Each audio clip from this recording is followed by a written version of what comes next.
Flash photography is not permitted. And also, if you could please raise your hand if you have a question, identify your name and affiliation, and we will bring you a microphone. Thank you.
The Kentucky team is on their way again. Just some brief reminders for those of you that just joined us. If you could please make sure that your cell phones are turned off during the news conference.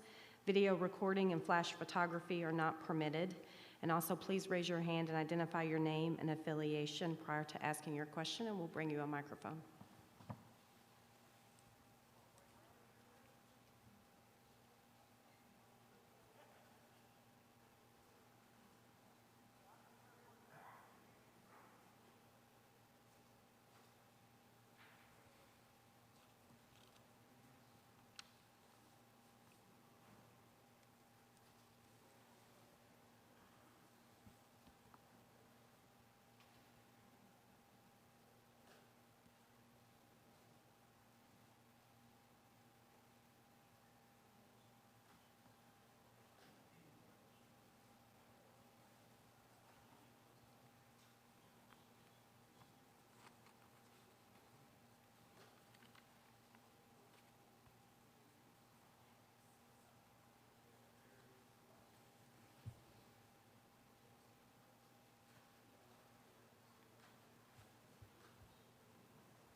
Thank you for joining us for the press conference for the Kentucky women's basketball team. We're joined at the podium by head coach Matthew Mitchell and student athletes Janae Thompson and Michaela Epps.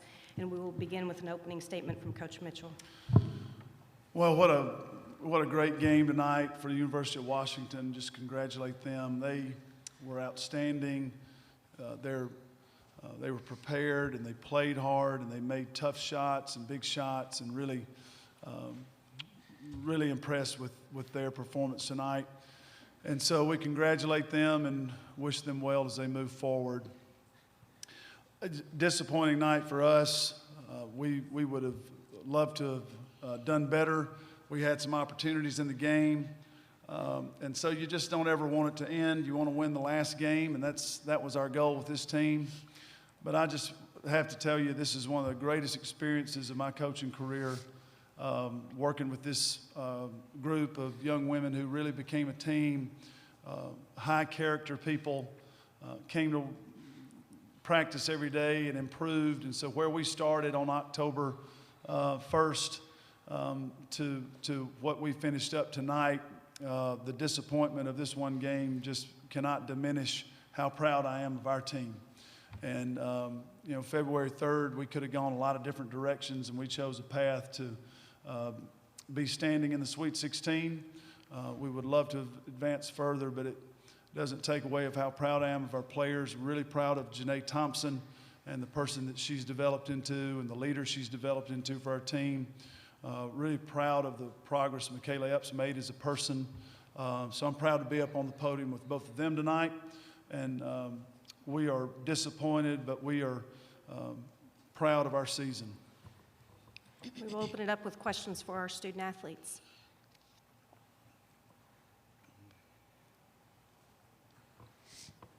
For Michaela, I guess, you got the lead down to about 4 or 5, I think, at halftime from 13 or 15, and then it seemed Washington kind of stretched it out again there in the early in the third.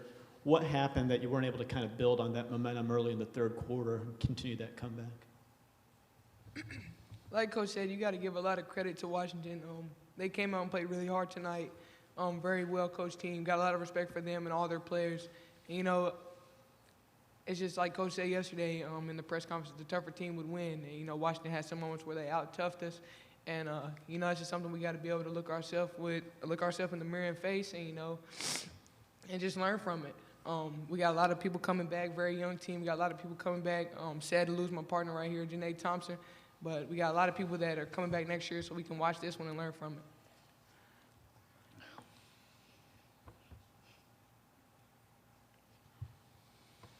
Any other questions for our student athletes? Not yet. No.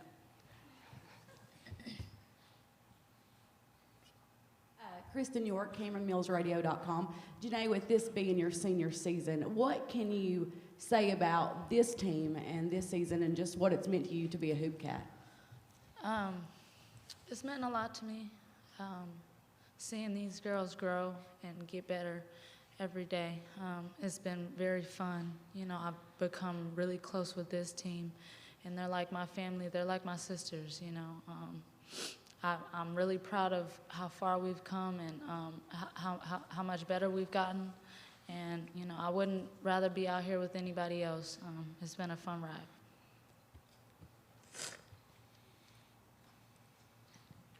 Janae, it seems like it's a really physical battle out there. Michaela talked about the toughness, Coach talked about toughness. Describe how physical it was to be actually out there on the floor to battle with the Huskies. Well, that's the type of environment that, you know, this tournament brings. You got to be tough. People are playing their hardest because they know if they lose, they're going home. Unfortunately, you know, we came up short today, but like Michaela and Coach said, you got to give Washington credit. They played really hard. They wanted to win, and they just made a few more plays than we did, and they made some really tough plays. And, you know, we're sad to lose, but you got to give Washington credit.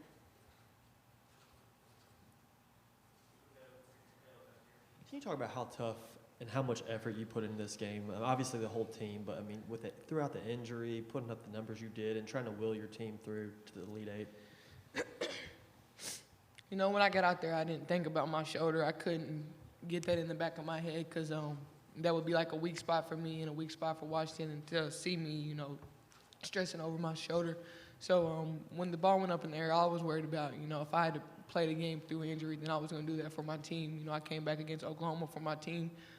Everything I did this season, and especially tonight, was for my team. At the end of the day, it's not about how many numbers I put up. As long as Kentucky's winning, then I'm happy about that. And tonight, that just didn't happen for us. As a reminder, please state your name and affiliation prior to asking a question. Thank you. Oscar Woodall, Hayward Media, WATB Radio. Janae, tell us about your knee. How's it feeling, and what's the prognosis? My knee is okay. It's a little sore right now. I just bent back kind of funny when she hit me on the screen because I didn't see her. But, you know, I had a lot of adrenaline going at the time, and I realized that it could be my last game, so I wasn't going to sit out no matter what. Christy Thomas, WKYT. For both Janae and Michaela, you guys really seem to do defensively a nice job on Kelsey Plum. Can you talk about number 3 and number 0 really seem to have big nights tonight, and maybe where that breakdown happened defensively? They're two really good players. They're really skilled, very talented. You know, a lot of the focus initially was on Kelsey, but they really stepped up for their team and made plays every time, you know, Washington needed something. It seemed like it was 0 or number 3, and they wanted it. So you got to give them credit for using the gifts that God gave them. Michaela, Dennis George, Lebanon Enterprise, Lebanon, Kentucky. Coach alluded to how far you've come as a person this year. As you reflect back on it, could you kind of talk about that and the progress that you've made? Yes, a lot of that credit goes to Coach Mitchell. You know, he kept me here over the summer, and we worked together as a team, as a duo. You know, he sat me down. We did, you know, just talked about life, did a bunch of like just growing, building activities, you know, stuff that I really just needed just to grow and mature, not just as a player, but as a person too. So a lot of credit for my progress goes to him. And, you know, just me buckling down and looking myself in the mirror and actually taking the steps to making the changes necessary for me to become the person I am now. Any other questions for our student athletes? If not, then ladies, you can be dismissed. Thank you very much. Thanks, Coach.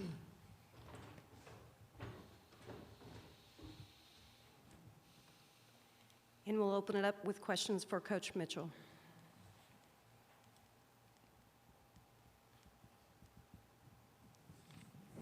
Coach Oscar Woodall, Haywood Media, WATB Radio. Talk about the toughness those two girls who just left here, Janae and Michaela, how tough they were to step out there and play through the adversity of injury. Yeah, they've really both have had a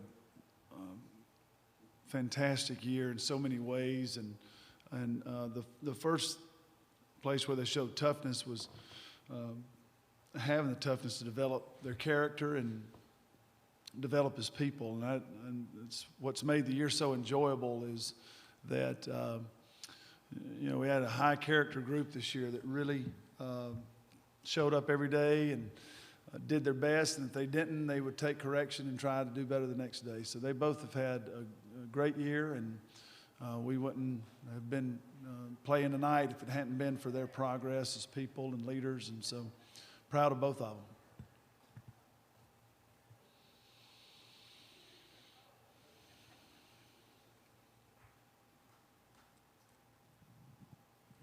Matthew, I think Dayton shot like 60% in the second half last year, and Washington was right there tonight. How much of that is veteran execution, and you know, is that kind of when you sort of decided to change the personality of your program, kind of what you would like to work toward? Well, sure, I'd love to shoot 60% in the half, every half. That would be great, and we would work toward that. But you know, I think we got in a game tonight where those kids just locked in and made some plays, and then we just kept getting the ball at the rim time after time after time. We got, I don't have a stat sheet here, but I think it was something like 13 more shots, we got a ton more shots, and we just kept working and battling, and ball just would not go through the hoop for us so many times. So, I thought Walton, that baseline back down and fall away jumper, those were tough shots. The ones I was disappointed in were just, we were uncharacteristically out of position defensively tonight, and they took advantage of it. They put their head down and drove the ball. And then Osahor was, 4 for 8 from the three, and that's a great job by her, and she just had a monster night too, and she was so tough defensively. But it was an impressive performance by them. You have to really credit them for shooting the ball well and putting the ball in the basket, and that's what you have to do this time of year. Matt Calkins with the Seattle Times. Coach, I think Washington, in a lot of people's eyes, kind of walked into this game somewhat of a Cinderella team. They had a big game against Maryland, but after watching what they did against Maryland, watching what they did against you, what do you think this team's capable of? Oh, well, they're definitely capable of going to the Final Four if they played the way they did tonight. They were just, hitting on all cylinders. And, we ended up being a team that was defensively, we needed to work real hard on one defense, and we couldn't really mix it up a whole lot on them. And our defense just wasn't there tonight, and it's sad for it to end that way. I wish we'd played better on defense.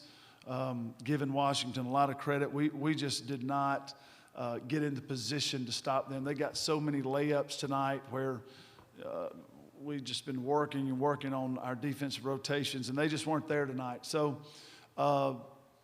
I think that if they shoot the ball the way they do, and they've got, three really big-time scorers, and at least they did tonight, and they can go a long way. Kristen York, CameronMillsRadio.com. Tonight's game was incredibly physical. Did you foresee that? Sure, yeah. One thing that we knew about Washington is how tough they were, and they were really tough against Maryland, and you know, it was physical tonight. We got the ball at the rim just countless times, and we needed to turn around there and make a 2 or 3 footer with somebody, you know, standing between us and the basket, but we were able to elevate up, and they only blocked 4 shots. It wasn't like they were blocking shots, and they were playing behind us.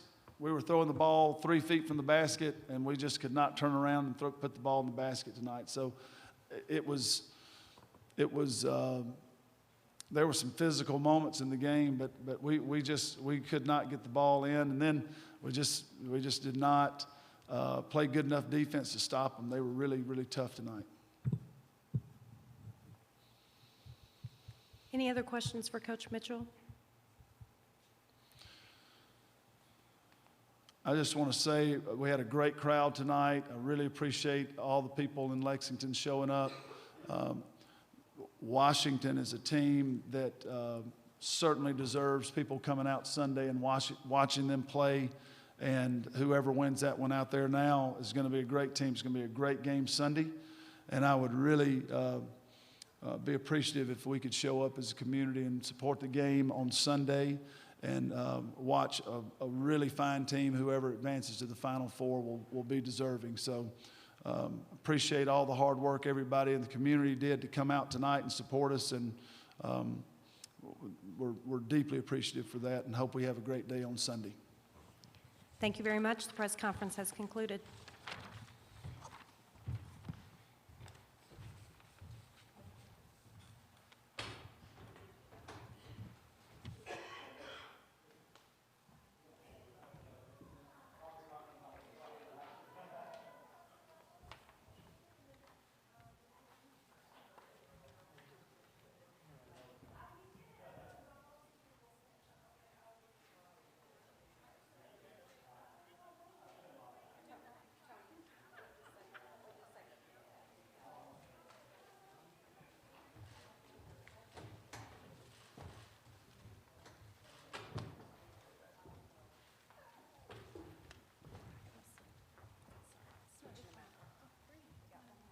Mess up the order.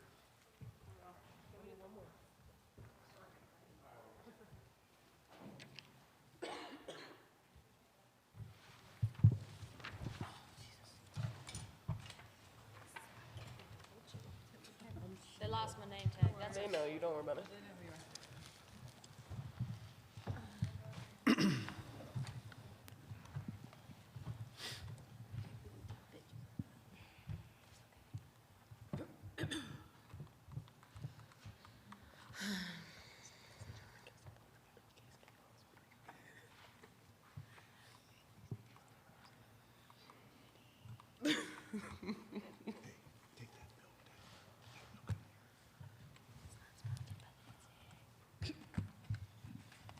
That's okay. Yeah, ladies and gentlemen, it's Kelsey Plum, in case you were wondering. Somebody must have walked off with it. She probably took it. It's fine, we got it. Thank you for joining us for the press conference for the Washington women's basketball team. We're joined at the podium by head coach Mike Neighbors and student athletes Kelsey Plum, Talia Walton, and Chantel Osahor. And we'll begin with an opening statement from Coach Neighbors. It's under my name. There you go. There you are. Tremendous environment for an Elite Eight game. Our kids, when we walked into shoot around the other day, all had their cameras out taking pictures of the facilities and all the pictures in UK and how special it was to play in a place that's got such a tradition-rich basketball environment. Our kids have been extremely resilient, whether we're playing on the road or in a neutral floor all year long, and our focus was very good against a very, very talented team. And I thought our group today was about as good as we've played, and I think we're peaking at the right time. And we'll open it up with questions for our student athletes.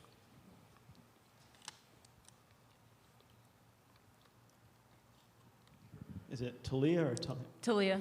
Steve McGarvey from the Associated Press. Just obviously, you three have kind of been the leaders all season for this team, but when all three of you are on the way you were tonight, just how dangerous a team are you? I mean, it seems all three of you have had it going. Yeah, we're extremely dangerous. You know, we feed off one another, and I hit a three, Chantel hits a three, Kelsey comes down and hits a three. Like, it just kind of, it flows, and when we're like that, like you said, it's pretty hard to guard us and play against us. So we just try to stay in attack mode and just keep each other going.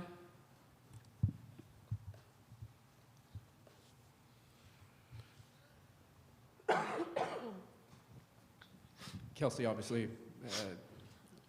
nothing different for you in the first half. I mean, in terms of the attention you were getting on defense, but how important was it to find your teammates, find them open, and kind of get them going really in that first half? That was huge. That was going to be the game. So anytime we did, a kick up or a run through, they would double, and sometimes I didn't even look. I just threw it. And Chantel, man, she was knocking those down. T was knocking those down, and it makes my job so much easier. And I think that was able to kind of just open up everything. And there was, Kelly Kingma hit a big three. Chantel got doubled. Lex hit some big shots. Everyone, it was just a complete team effort. The way we moved the ball tonight, I think it was pretty special.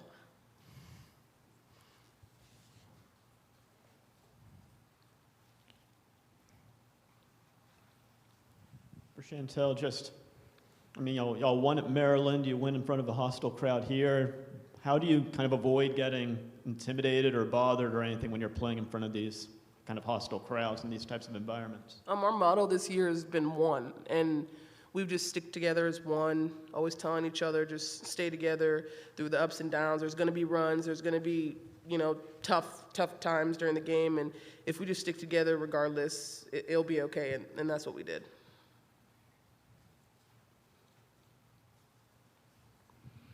This is for all three of you. Obviously, you guys were excited to win this game and happy about it, but there was no epic celebration after that. It kind of seemed like you guys were just thinking, all right, next step, we can do this. Can you talk about just your reaction to this win and your expectations going forward? I'm pretty sure everyone has the other team that's playing us winning every game besides us, and we know how good we are, and we have a chip on our shoulder, and we just know if we go play our game that the results will take care of itself. And that's what we've been doing. That's what we're going to keep doing. And, one game at a time. Now we're on to the Elite Eight. Doesn't get any better than that. I also think for the Maryland game, we celebrated a lot.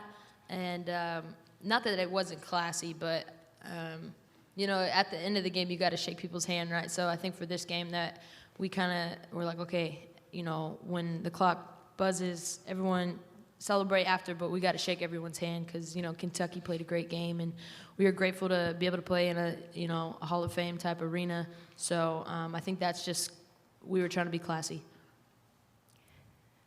As a reminder, video recording is not permitted. It's an NCAA violation, sir. Oscar Woodall here with Media WATB Radio. For either one of you three young ladies, oftentimes winning comes down to who has the most rebounds. Rebounding margin was pretty slim in terms of who got the most. So talk about the battle of the boards and how tenacious and how tough it was to get your rebounds. Well, when you have somebody like Chantel on your team, it's pretty. All we really think about is get a stop. Not saying we put all the weight to rebound on her shoulder, but we just know that if there's a miss, she's going to get it, and if she doesn't, the rest of us are going to go down and help her. But I've never seen somebody with her height playing against the people that we play against that are much taller or sometimes even stronger than her, that she's just so tenacious on the boards, and so a lot of credit goes to her, and we try to just help her out so that she doesn't have to do it on her own. And I think people don't realize her tracking and her hands are phenomenal. I mean, if it touches her hands, it's a magnet. She's going to get that ball. So, I mean, credit to her. She has absolutely amazing ability to just go up and get the ball, which, a lot of people don't have. I hate to hijack the question, but there were 34 missed shots, and she had half the rebounds. Half. 17 defensive. There were 34 missed shots, and she got every other one. They were all tough. What a beast. For the three of y'all, is it sunk in yet now that you're a win away from the Final Four? Is someplace the school's never been? Is it kind of sunk in, or? I just think we're going to take it one game at a time. We've had a motto throughout this whole tournament, what's next? So what's next is the next game that we're going to play on Sunday. And whoever we play, whether that's Stanford or Notre Dame, our coaches are going to have a great game plan, and we're going to be ready. We're going to go out and gunsling like we always do. So we're just taking it one game at a time. Mike, how good was Talia tonight, particularly that first half? And again, they were giving all the attention to Plum. I mean, is that? I think it's as good as I've seen her. I've only seen her better one time, and it was in a practice gym upstairs in the middle of the summer, and she was probably 16 of 18 on the three-pointers. We call it Talia zone. Me and Coach Castro said, this is Talia zone right here. When she started hitting those Carmelo fadeaways on the block, and I always look to Coach Castro a lot of times when I get stuck for a play, and it's like 9 times in a row it was something for Talia. I was like, let's keep going. So I thought he called a really good offensive game tonight. I thought we did a good job of playing off what the play before gave us. I really thought we were counter-punch a lot tonight. We scored on a couple of inbounds plays. It seemed like every time we came out of a timeout, we scored on actions. And this group is really, really good at executing that. And I would hate to try to have to guard us, because I think when we get going like that, you get so spread out. And then Lex Bang, we go 3 for 4 from our kids from the bench from the three, and that's got to be pretty demoralizing. We have time for one more question for our student athletes. I was just going to ask about the shot at the end of the third quarter there. Obviously just to heave at that point, but got to feel good going to the fourth quarter with something like that. Yeah, it was good. I knew it was coming. Yeah, I don't think it's a heave. I think she makes that a lot. Let's say she shot that with confidence. Yeah. Go watch the game. That felt really short. Huh? The press conference felt short. It's okay. We got another one coming up tomorrow. Okay. Thank you very much. Our student athletes can be dismissed. Y'all go watch the game. Yeah, thank you. It's actually right at the right time, just so I'm just kidding. They're just kidding too. Jeez. Sense of humor.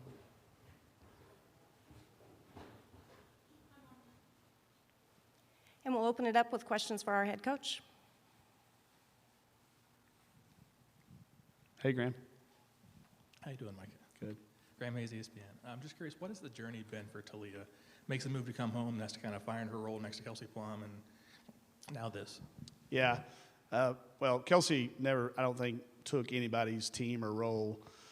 She's been a great teammate along the way. But Talia, came to UW at a time, she committed to UW at a time when they were winning 8 games a year or 9 games a year. And they went through a coaching change and a second coaching change. And what I've said about her through every step of the way is, in today's society, in today's NCAA climate, most kids don't even stay under those circumstances. They change their commitment, they change their mind, they move around, they look for greener pastures. Talia not only stayed, but she kept improving her game, improving her body, working at it. She's become a great student. Everybody on our campus can vouch for the village that has raised her. Everybody on our campus has touched that kid's life. And she said it the other night when we were having a little celebration. She said, reach one, teach one. And that's kind of who she's been. She's been a great leader for us, a tremendous team captain for 3 years. And for her to do it on a big stage, I mean, I just couldn't be more happy for her. Those 3 players have scored, I think, almost 3/4 of your points this season. Just how much have they meant to him, and how have they kind of kept it going when y'all had this short rotation and everything? It's a lot on their shoulders. It puts a lot of pressure on them, and I'm not unaware of that. They can't get in foul trouble. Chantel got her second foul, and she looked over at me. She said, I'm fine. Kelsey got her third. She said she's fine. Lex got her third. She said she's fine. But it puts a lot of pressure on them to understand they have to perform every night, night in and night out, and for them to continue to do it and pick each other up. This is the first time all 3 of them have played that well on the same night, and that's what you're supposed to do when it gets this point. It's usually been 2 people play real well and the third one okay, or one play extremely well and the other 2 okay.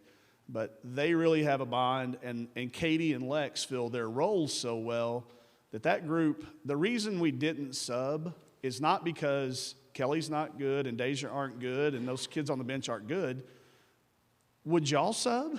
I mean, if you got a team that clicks like that team does, You don't disrupt that. And I think we overcoach this game so often, and we just decided to get out of their way and let them play and figure it out. And ever since for about the last month, they've really, really been efficient. Matt Culkin, Seattle Times. Looked like, or didn't look like it. They made their run when Chantel was on the bench late in that second half. Did you implore her not to foul? Was there any kind of strategy in the second half that you tried to make sure she stayed on the floor? I didn't say a word to her. I didn't have to because she knows. We've had the conversation. I've shown her the numbers. She's a numbers geek like I am. And I've used the analogy a lot that she's a chess player playing basketball. She knows all that stuff. She knows our offense is more effective. She's that second point guard on the floor for us, all the passes and angles, and then her ability to score on the block as well. She had a couple of big timely baskets around the basket, and we were throwing it in there to her. So didn't have to say a word to her. She knew it. She said she's got it. Late in the game, I thought about going offense, defense, and I was just afraid that they might get an offensive rebound. She was getting every defensive rebound there for about a 4-minute stretch, and I wasn't about to take her out.